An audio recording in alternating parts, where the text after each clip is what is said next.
hosting the 11th annual project warm-up, and as you can see, we have over 400 volunteers here currently, and we are going through the fleece and making a lot of blankets. We've already boxed up 1,000 blankets to ship out to schools on Monday morning. Isn't that amazing? So the first project warm-up was my junior year of high school. We had about, I don't know, probably 20 people in a room in the boardroom at IPC. And we spent the day, the whole day, it was like an 8-hour day, making blankets there with just a group of people from Lincoln High School and then a few people from IPC, my parents, of course. And so it was much smaller than it is now. The goal in the beginning was, well, really I found out how many homeless children there were, and it really shocked me. I did not realize that there were homeless people in Sioux Falls, honestly, because you don't really see it around very often.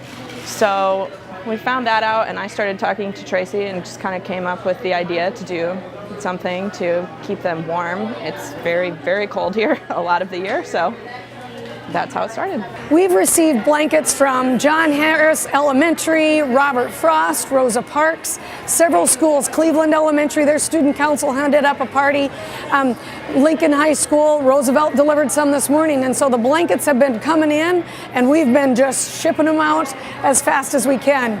There really wasn't. It was just a one-year thing, and then it turned out to be something that was well received. And so then the second year went, and it grew a little bit, and then just grew. I mean, it exploded a few years after, but it was something that in the beginning it grew, and then it probably doubled in size, and then just kept growing like that until we got to this. It really just turned into something much bigger than I think any of us ever expected. I think it's really great. I think it's, you know, a very humbling experience, and these terrible things happen to people, and so even just being able to do something small that shows that we care is something that I think it's a great feeling, and I think most people that show up here do too. We are here today because one of our LE4s, which is our senior officers and all that, planned to help with the school to help make the blankets. It shows great leadership to, you know, set up projects and to help volunteer. The plan after today is for these blankets to go to each one of the schools. They've given us a list of students that they feel are in need of, for one reason or another, that they would like to distribute the blankets to.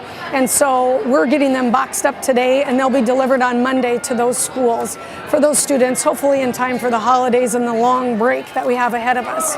They come from all over. I think there's a lot of students here from schools. I think there's a lot of people that work in the district here. And then there's a lot of other volunteers. We always have people coming in that say they've just heard about it on the radio, on the news. So people are coming from all over. I think it's just something that everyone can really get involved in and feel like they've done something. And really, I mean, they are doing something to help. So on Thursday morning, one of my kindergarten students walked in and he had an envelope and it had his name on the front of it. And he said that he wanted to give that money to buy a blanket for a child in need. So I asked I told him, did you save up this money? And he said, no, my grandfather gave it to me. And he said that he wants me to go and do something nice for somebody else this Christmas season. And the only thing the grandpa wanted in return for a present for Christmas was the story of what his grandson had done with the money. That was pretty special to me. It was 12 crisp $1 bills, just enough to buy a blanket for a child out there. It was wonderful. We received an email from a parent who was looking for donations of fleece. Her sister had met a teacher who was teaching in Nightmute, Alaska. And all of the students in Nightmute are living in poverty. It's a remote village in northern Alaska. And so she asked if we could have donations of fleece for her. I messaged her and said, I'll give you the blankets if you can get them shipped to Nightmute. Well, when Delta Airlines heard of why these blankets needed to be shipped, they waived the $500 fee for that and shipped them up there. What we didn't know was that they were going to a village of a former Sioux Falls School District teacher, Bonnie Melbreck, and she has volunteered for the past 9 years with Project Warm Up. When she got the shipment at her school of 100 blankets, she emailed me immediately and said, are these Project Warm Up blankets? Is that possible that they're in Nightmute, Alaska? And they were. That is just a sign of some pretty good karma. She's worked here for 9 years on Project Warm Up, retires, moves to a remote village, and ends up getting blankets from Project Warm Up for her kids in Alaska. Gail Swenson used to be the director of homeless ed for the Sioux Falls School District. So the very first year that we made these blankets, we gave them all over to her so that she could distribute to the students who were classified as homeless in the Sioux Falls School District. Well, a few years back, she became the superintendent of Tripp Delmont School District, not so far away from here. On Mother's Day in 2015, many of you may remember that a tornado took out the town of Delmont. Well, I got a text from Gail and she said, do you happen to have any blankets on hand? And even though it was May, we had 100 blankets on hand. We were able to pack them up, drive over to Delmont, and give them to her students and staff who had lost everything just that morning to that horrible tornado. So Gail still comes back and volunteers every year at Project Warm Up, but that's just a sign of how what goes around comes around in the most wonderful way. I think the youngest one we saw was about 18 months old, and she was carrying blankets. She was picking up squares of fleece and putting them in the box.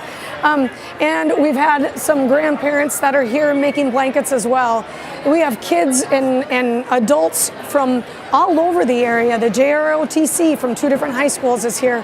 Many student council and SALSA members are here from different schools as well. The student council from Oscar Howe Elementary is here as well. So there's just people from all over. It's just wonderful to see so many people from the surrounding areas. We've got people from Canton and Lenox and T and Harrisburg, just all joining together, making friends, new friends, and reacquainting themselves with old ones over making a blanket. We got contacted by Boy Scout Troop 171. They asked if they would be allowed to come and sharpen scissors. Now, any of the people who've made blankets here before know that we always run into dull scissors. Some of those scissors have been with us since the very first year, and they've cut a lot of fleece, and so they have been pretty dull. And this has just been a godsend for us, because what a wonderful, wonderful surprise to be contacted and asked if they can come and sharpen them. Yes, indeed. We are appreciating their services today. So that first year, our goal was just to get that 100 blankets done, and we did. And then we had a donation of 112 more come in.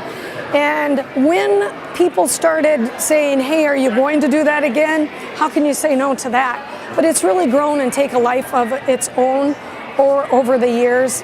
And it's such a wonderful thing. The stories from the emails from parents or teachers that come back to us are just absolutely amazing, and I don't know how we don't continue on with this. We have a little boy from the English immersion program over at Jane Addams Elementary.